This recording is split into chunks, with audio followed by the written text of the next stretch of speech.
Coucou, épisode 1, chapitre 1 plutôt devrais-je dire, du journal d'un bodybuilder.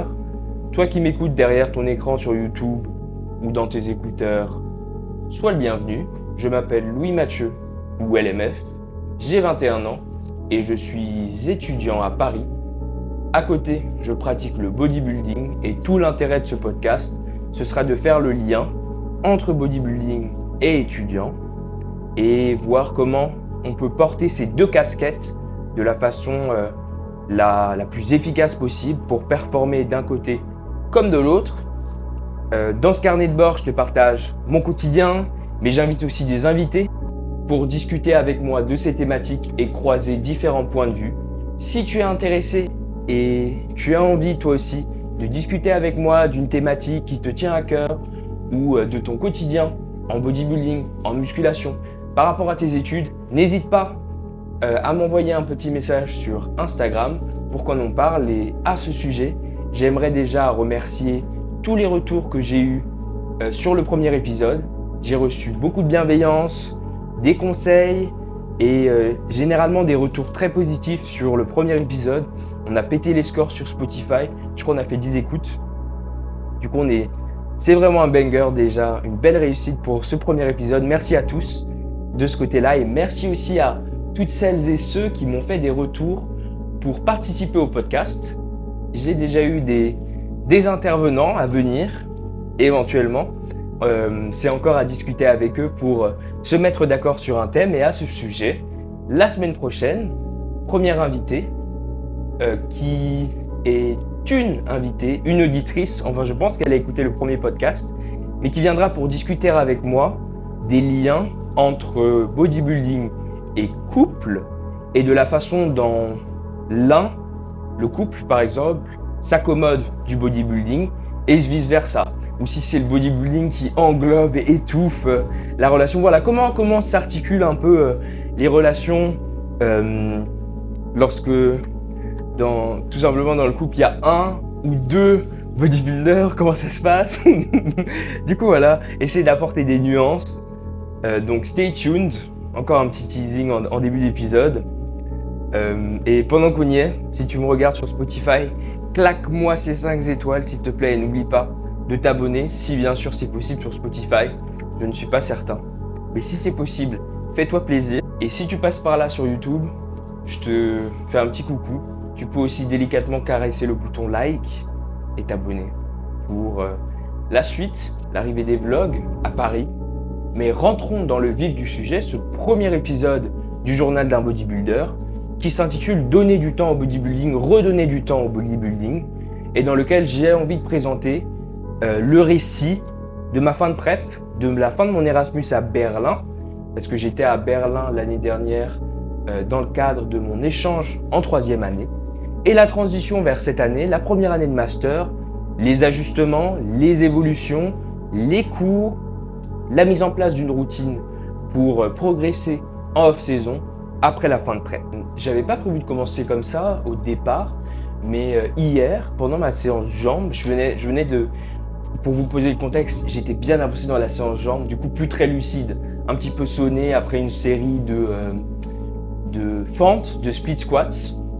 C'est un terme un peu technique. Et il y a un membre de Basic Fit qui m'a dit qu'il avait 19 ans, mais il avait l'air d'avoir 18-20 ans, qui est venu vers moi. Et je pense qu'il en avait gros sur la patate parce qu'on a été amené à échanger directement et pendant 2-3 minutes. Mais vraiment, c'est pas des scènes qui arrivent fréquemment à la salle, surtout dans une salle où tu viens d'arriver, en tout cas pour moi. Et j'ai été étonné de remarquer qu'il dégageait une forme de tristesse où il avait l'air très désabusé. Comme si, je sais pas. Il m'a expliqué qu'il avait fait du powerlifting pendant 1 année et qu'il avait dû faire pas mal de concessions, sacrifier pas mal de choses pour le powerlifting vis-à-vis de ses amis, notamment vis-à-vis de ses études aussi. Et il avait l'air assez triste. Du coup, moi, je lui ai dit, ouais, peut-être fais-toi suivre et essaie de trouver une direction pour avoir une échéance, par exemple pour un off-saison, une échéance pour une compétition. En tout cas, voilà, j'ai été assez assez bizarrement surpris parce que c'est rare de voir ça en tout cas, même en France parce qu'en général ceux qui font du power, il y avait eu une wave de power, je me souviens, il y a 2 ou 3 ans qui est peut-être encore en train de continuer où il y avait, beaucoup de jeunes qui avaient 2 à 3 ans de moins que moi, qui s'étaient mis dans le power et qui étaient vraiment drivés. Petit coucou à ceux de Reims d'ailleurs, s'il y en a certains qui passent par là, je vous salue. Hem, Basic Fit Vel, rue de Vel, terrible ce Basic Fit. Ah, il était terrible, mais c'était incroyable. Mais du coup, voilà, il avait vraiment l'air triste et bah, ça m'a fait réfléchir. Je me suis dit: «OK, tu as investi une année dans ça et tu as l'impression d'avoir perdu ton année. Bon, c'est pas c'est pas très, très rentable». Et en fait, c'est ça. Quand tu penses à la musculation, tout s'articule dans le temps. Et en fait, dans un temps qui est en général un temps plutôt long. Parce que quand tu commences, tout le monde te dit, tu vas commencer, les premiers résultats, ils vont pas venir en un jour. Directement, tu commences à travailler sur des échelles de temps qui sont plus longues. C'est sur les mois, les années. La première année, tu fais pas mal de progrès. Et puis les années qui suivent, tu commences à avoir des temporalités un peu en musculation. Les 2-3 premières années, tu vas avoir tes gains de débutant, tes gains d'intermédiaire, puis ensuite, au bout, je sais pas, de tes 5, 6, 7 ans de pratique, tu vas commencer à devenir avancé. Du coup, un an a vraiment un rôle en bodybuilding et avoir l'impression de perdre un an, déjà, c'est un peu dommage. Revenons à nos moutons. Quel lien avec mon année Erasmus l'année dernière? Il faut savoir qu'en Erasmus, je suis parti à Berlin, à la Freie Université, pour étudier la science politique. Et j'y ai trouvé un cadre vraiment propice pour enfin réussir à m'entraîner 5 fois par semaine. J'adore m'entraîner. C'est ma caractéristique, je pense, principale et c'est ce qui drive ma pratique. J'aime beaucoup m'entraîner, j'aime beaucoup lever des charges. C'est ma passion, vraiment j'aime beaucoup ça. Et à Reims, je m'entraînais 3 fois par semaine. En s'entraînant 3 fois par semaine, il n'y a qu'un certain nombre de volumes qu'on peut faire rentrer. Du coup, je m'entraînais en full body, c'est-à-dire tout le corps en même temps. Et si vous êtes dans ce type de configuration où vous pouvez vous entraîner que 3 fois par semaine, le full body peut être intéressant pour essayer d'accumuler du volume, de soumettre tous vos muscles à un stimulus plusieurs fois pendant la semaine et bien vous développer. C'est ce que j'avais fait à Reims. Mais en arrivant à Berlin, la possibilité de m'entraîner 5 fois par semaine a rabattu les cartes et j'ai été en mesure de faire vraiment quelque chose qui m'a extrêmement plu. J'ai beaucoup aimé mon format d'entraînement. Pour les puristes, c'était un push-pull legs upper lower et ça m'a permis de bien progresser. C'est à cette époque aussi que j'ai commencé à travailler avec Florian Peter. S'il passe par là d'ailleurs, je le salue parce que j'ai appris énormément de choses avec lui. Bref, une année qui a été riche en apprentissage. Ça a aussi été mon année de prépa avec ma première préparation et la deuxième préparation qui n'est pas arrivée à son terme. On y reviendra dans ce podcast.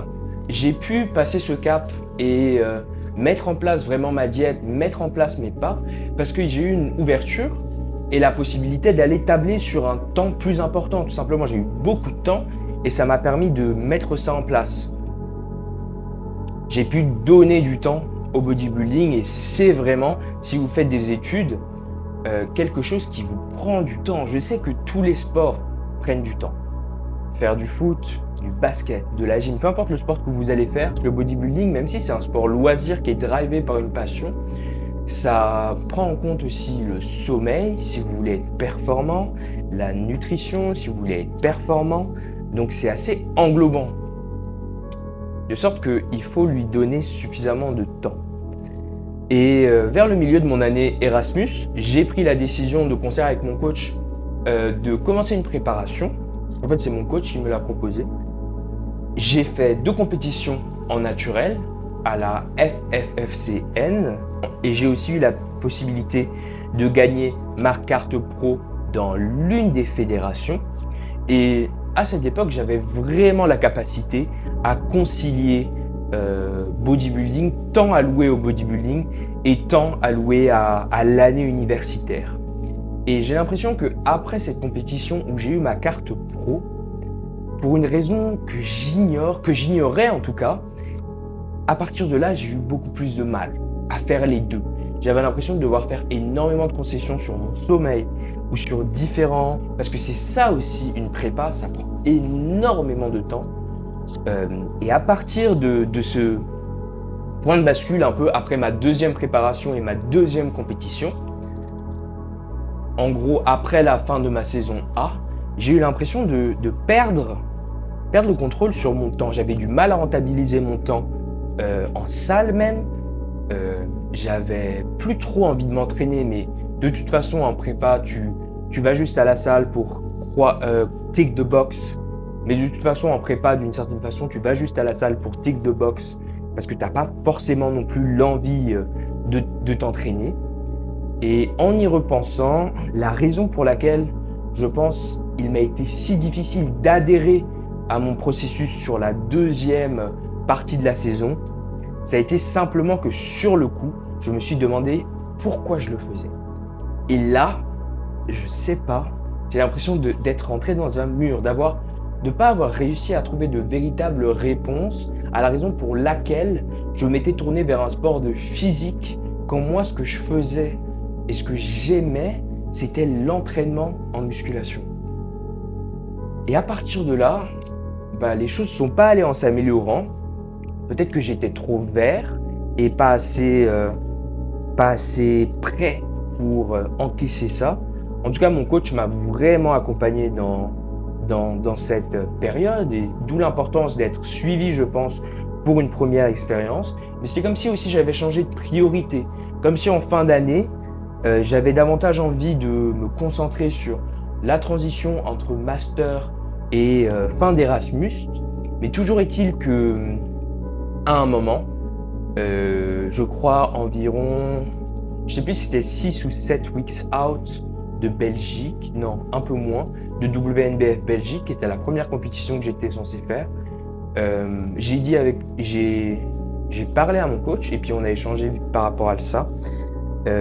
Déjà, vraiment, encore une fois, je le remercie parce qu'il a été là à des moments où c'était difficile pour moi et où je me posais beaucoup de questions sur ce sport. Et puis, on a discuté et on s'est mis d'accord sur le fait que pour Belgique et France, c'était pas forcément quelque chose que je voulais faire sur le moment, que la scène n'allait pas partir. La scène, elle sera là encore dans 2 ans, dans 3 ans, dans 4 ans, dans 10 ans. Donc la meilleure décision, c'était sur le coup de prendre un pas en retrait pour ensuite pouvoir prendre 2 pas vers l'avant. Et petit à petit, fast forward, plusieurs semaines après, je suis à Paris, j'ai réussi à remonter en body fat pour revenir à un niveau de gras dans lequel je peux fonctionner. Et j'ai mis en place des steps, des macros qui me permettent, à ce jour en tout cas, de concilier travail académique et musculation. Je tourne aussi à 5 entraînements par semaine. Du coup, c'est quelque chose qui prend du temps. Est-ce qu'à un moment T, tu es en mesure, tu es dans l'environnement qui va te permettre de donner du temps? Et la distinction, elle est là. De toute façon, c'est un sport, comme tous les sports, comme toutes les activités, qui vous prend du temps. J'échangeais dernièrement avec un étudiant d'ailleurs qui fait aussi du body et qui est suivi. Et il me disait qu'il ne savait pas vraiment comment gérer son temps entre entraînement et études. Et d'ailleurs, je pense qu'il passera par là, il va se reconnaître, je le salue. Mais de toute façon, il va falloir faire des concessions, il va falloir faire des choix stratégiques parce que c'est pas possible simplement, par exemple, après une séance jambes, quand vous avez été totalement maltraité par vos charges, c'est très difficile après, on n'en parle pas, mais c'est compliqué après de se concentrer en cours, prendre des notes. Du coup, il faut vraiment être stratégique dans la façon dont le temps est alloué aux différentes activités. Et par rapport à Berlin, le bodybuilding me prenait du temps, mais je lui donnais du temps à un moment. Et ensuite, à la fin, je me suis rendu compte que j'étais plus en mesure de donner ce temps et de rentabiliser ce temps. Donc la prépa a pris fin, mon poids est remonté petit à petit. Maintenant, j'ai plus mal aux fesses lorsque je m'assieds sur une chaise parce que j'ai suffisamment de gras sur mes fesses tout simplement pour ne plus avoir d'inconfort. C'était le cas avant, je me souviens, j'étais en cours et j'avais plus assez de gras sur les fesses pour, je sais pas, c'était vraiment une sensation qui m'était désagréable. Et donc pour revenir sur cette année Erasmus, je ressens beaucoup de gratitude. Vraiment, je suis grateful du fait d'avoir pu avoir cette expérience l'année dernière.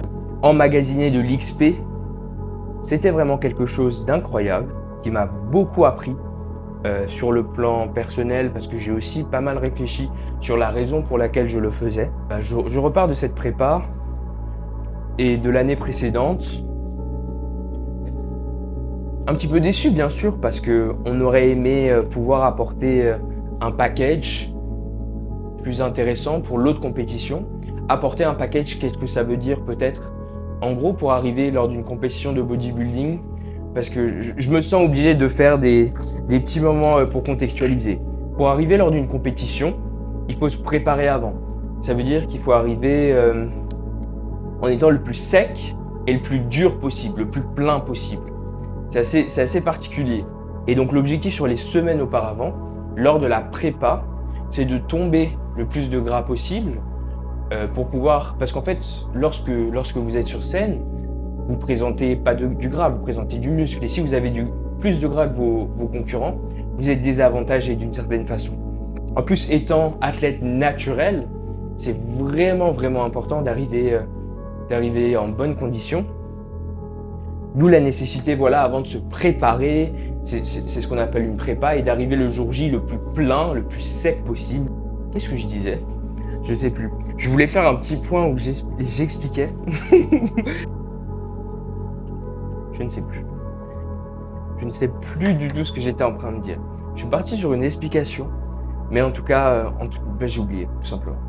Donc, petit message, déjà, je ne sais pas si j'ai été clair, mais en tout cas, j'espère avoir pu partager un petit peu mon expérience pour que vous en tiriez quelque chose d'intéressant quand même de votre côté. Et s'il y a des jeunes aussi qui ont un intérêt pour la musculation et juste qui s'entraînent, ça peut valoir la peine d'essayer une préparation, essayer une compétition et voir un peu ce que donne le processus. Mais le plus important alors, ça va être de s'assurer que vous êtes au bon moment et qu'autour de vous, il y a l'espace, l'environnement et le temps, la trajectoire aussi qui va vous permettre d'aller vers votre objectif. Après, en y réfléchissant, je me suis dit aussi qu'il y avait différentes temporalités. Par exemple, la temporalité des études, les années universitaires, la temporalité normale, les années. Mais déjà, par exemple, les études, les années universitaires, elles ne sont pas calquées sur les années. Et en bodybuilding aussi, il y a une autre temporalité qui est organisée par rapport aux compétitions et par rapport aux phases de masse, phases de sèche.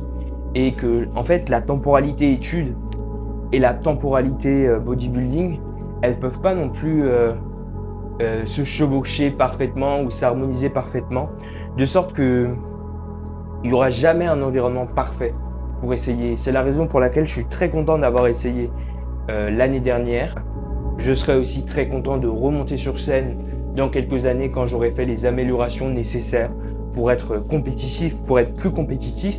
C'est très difficile de faire coïncider son processus de sport, de sportif, avec son quotidien et sa vie, en tout cas de les faire coïncider parfaitement. Mais je pense qu'il y a moyen, en essayant et juste en s'organisant, de parvenir à les faire fonctionner ensemble.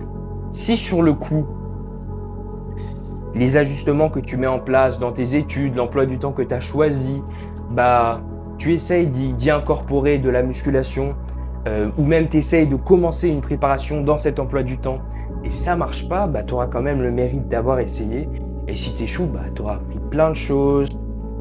Par exemple, moi, avec cette fin de prépa avortée, j'ai fait des erreurs. Je suis monté plutôt vite, je pense, en poids par la suite. Maintenant, je sais que c'est une chose à laquelle, sur ma prochaine préparation, je ferai très attention. En définitive, histoire de conclure peut-être, j'ai souvent cette impression que entre le temps du sportif et le temps de l'étudiant, il y a un peu deux identités, genre surtout en body, avec un sport qui est encore assez underground pour la population globale, il y a un peu deux identités qui compétitionnent pour, je sais pas, pour ton temps, comme s'il y avait une identité d'étudiant lorsque tu étais en cours, lorsque tu poursuivais tes études, enfin, lorsque tu es dans ton emploi du temps étudiant et que tu fais tes activités d'étudiant, que tu es avec les autres étudiants, éventuellement que tu vas en soirée si tu peux te le permettre, si tu peux te le permettre, et ensuite avoir tes heures de sommeil. Enfin, et à côté, il y a tes obligations académiques, si tu as un taf aussi étudiant, il y a pas mal de choses. Ensuite, il y a ton identité de sportif, ton identité de bodybuilder, qui va te dire, qui va aussi gérer d'une certaine façon ton temps, qui va te dire à la pause, là, il faut aller faire tes steps, ou ici, c'est le moment de meal prep ton repas, ou le week-end, tu vas meal prep pour la semaine. Du coup, voilà, il y a un peu un clash entre ces différentes identités et je trouve que c'est difficile encore de vraiment les faire marcher. Actuellement, cher journal, peut-être pour te faire un point sur ma situation, avoir une petite rubrique à la fin de chaque épisode. Derrière moi, j'ai une jolie semaine d'entraînement avec tous les entraînements qui ont pu rentrer au top de ce côté-là, de la progression sur quasiment tous les exercices. La nutrition est bien, mon poids est stable et mes steps sont hauts. Il y a aussi moins de fatigue au niveau des jambes parce qu'il faut savoir qu'en arrivant à Paris, je faisais tout à vélo et j'arrivais sur des 1h, 1h30 de vélo par jour, 5 à 6 fois par jour. Du coup, c'était compliqué. C'était compliqué de fonctionner sur le long terme avec tellement d'inflammation dans les quads. Mais le fait de couper un petit peu le vélo, ça a été un ajustement assez smart, je pense, pour réduire la fatigue. Et maintenant, je fais davantage de choses en transport en commun. Ça me permet aussi d'avoir des steps, mine de rien. Et globalement, super content d'être à Paris dans cet environnement. Là, je vais aller aux Journées du patrimoine pour essayer d'aller faire un musée ou aller faire quelque chose, me dégourdir un peu les jambes et travailler sur le reste de la journée parce que c'est un jour de repos. Du coup, je souhaite aussi un très bon jour de repos à tous ceux qui sont posés. Bonne chance à toutes celles et ceux qui l'année prochaine. Bonne chance à toutes celles et ceux qui la semaine prochaine ont une nouvelle semaine de cours avec peut-être des échéances académiques, des choses à rendre. Bonne chance à tous les bodybuilders qui en font partie, cette mini-niche là de bodybuilders en études. Force à vous. J'espère que vous allez bien vous entraîner, bien progresser, remplir vos quêtes secondaires, comme dirait Jean Entraînement. Et sur ce, je vous souhaite une très très bonne journée. J'espère que ce podcast vous a plu. Si c'est le cas, n'hésitez pas à liker, vous abonner. D'ailleurs, on n'a toujours pas d'outro. Il faudrait trouver une outro. Maintenant, j'essaye de voir une intro. Et je vous retrouve pas la semaine prochaine, parce que la semaine prochaine, je sors un vlog sur YouTube.